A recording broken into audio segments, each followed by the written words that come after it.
막상 한동훈의 뚜껑을 열어보니 우리가 생각했던 것보다 양심, 도덕성에서 크게 부족하다는 사실을 느꼈을 것입니다.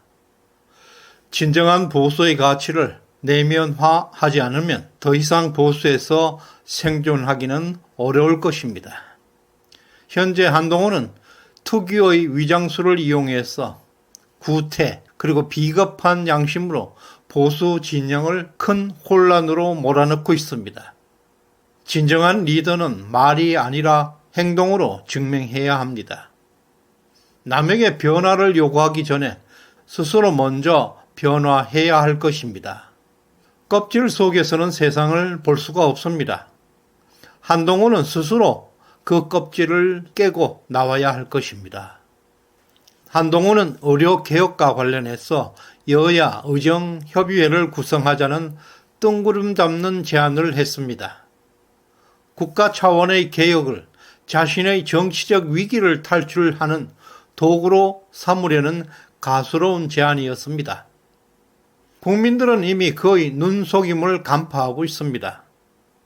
동지들은 대통령의 의료개혁을 이재명과 손잡고 의료대란으로 둔갑시킨 것에 분노하고 있습니다. 의료개혁이 갑자기 의료대란이 되었습니다. 그동안 한동훈은 내부 갈등만 유발하는 뻘짓을 계속해왔습니다. 김건희 특검법, 최상병 특검법에 이어서 지금은 의료대란을 만들고 스스로 고립을 자초하고 있습니다. 집권당 대표가 좌파에게 찬사를 받고 있는 의료대란이란 용어를 사용한 것 자체가 참사 수준입니다.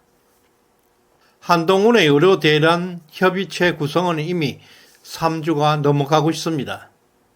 정부와 여당, 심지어 민주당, 의협 그리고 전공기까지 협의체 구성에 적극적인 반응을 보이는 곳은 한 곳도 없습니다. 오직 한동훈과 조중동이 소란을 피우고 있을 뿐입니다.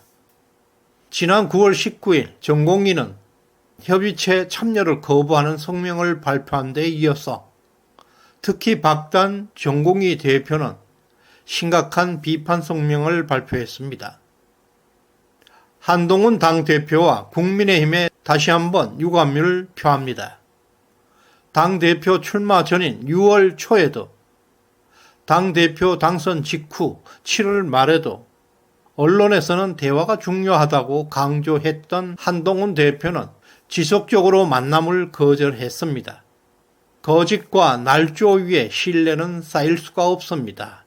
라고 강하게 비판했습니다. 이런 게 한동훈의 진짜 실체입니다. 한동훈의 한계입니다.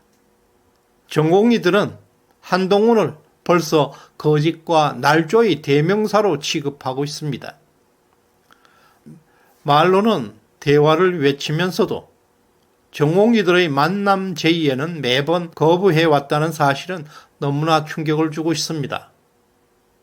한동훈에게는 어떤 문제를 직접 만나서 스스로 해결할 능력이 전혀 없습니다. 항상 그럴듯한 말만 먼저 늘어놓고 뒷감당은 전혀 하지 못하고 있습니다. 학급 반장보다 못한 리더십입니다. 혼자서는 아무것도 할 수 없는 노비 근성으로 꽉 차 있습니다. 총선이 끝난 지 5개월이 지났습니다. 한동훈 대표는 여전히 총선 백서 발간을 거부하고 있습니다. 당의 공식 절차에 의해서 발족된 총선 백서 특위에서 만들어낸 공식적인 백서입니다. 당대표가 공개를 거부할 수 없습니다. 그것은 초유의 월권 행위입니다. 이것은 법적인 문제를 떠나서 인간 양심의 문제입니다. 총선 백서를 통해서 패배 원인을 분석하고 반성하는 것도 매우 중요한 일입니다. 그러나 그보다 더 화가 나는 것은 당의 공식 기구 결정이 당 대표에 의해서 무력화되고 있다는 사실입니다. 또 공당의 의사결정 과정과 절차가 전혀 작동하지 못하고 있다는 사실에 화가 납니다. 이것이 한동훈의 정치입니까?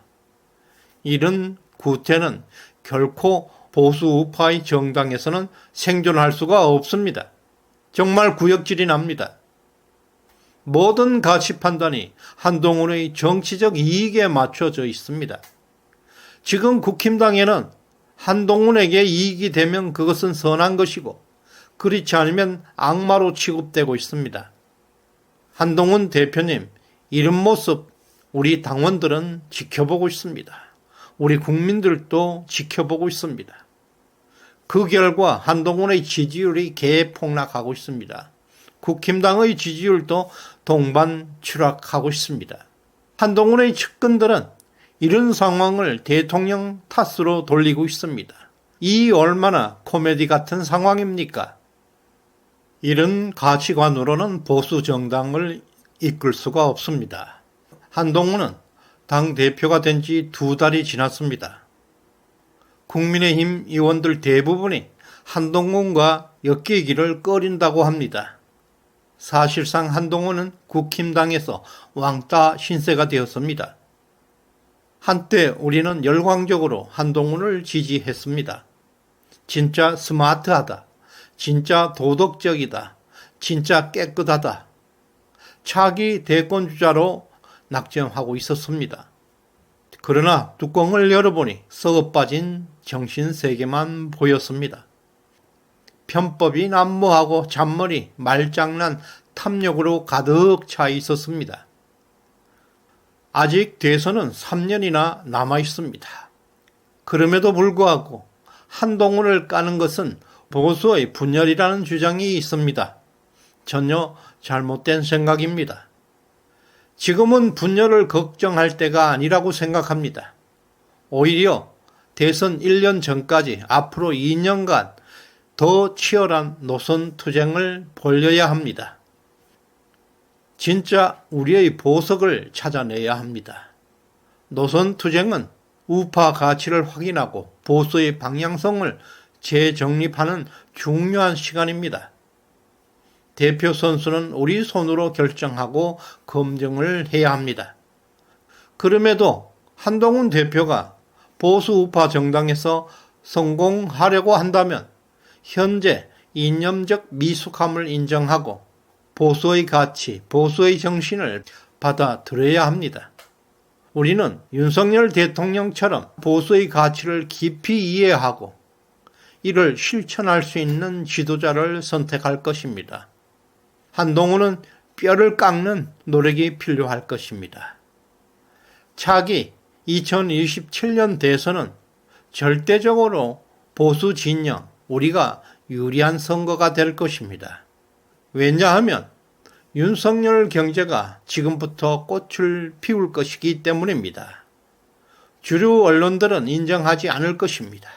그러나 한국 경제는 이미 대성공의 길에 접어들고 있습니다. 믿기 어려울 것입니다. 그러나 윤석열의 열매는 대폭발을 앞두고 있습니다. 차기 대선 후보는 윤석열의 열매를 이어받을 수 있는 강력한 보수가 나와야 합니다. 앞으로 2년 남았습니다. 진정한 지도자를 찾는 데 충분한 시간입니다. 따라서 지금 보수 진영에서 벌어지고 있는 노선 투쟁은 매우 바람직한 현상입니다. 대선 3년 전부터 특정 후보를 정해 놓는 것은 매우 위험한 일입니다. 지금은 모든 후보에게 경쟁할 기회를 주어야 합니다. 누가 맷집이 좋은지 가려내야 합니다. 리더십, 도덕성 그리고 이념을 철저하게 검증해야 합니다. 보수의 가치, 보수의 정신으로 내면화된 사람을 선발해야 합니다. 계란 속에서 세상을 볼 수가 없습니다. 껍질을 깨고 나와야 진정한 세상을 볼 수가 있습니다. 시대정신연구소는 여러분의 성원으로 성장할 수가 있습니다. 후원에 동참해 주신 박미애님 진심으로 감사드립니다. 구독, 좋아요 꼭 눌러주시길 바랍니다. 고맙습니다.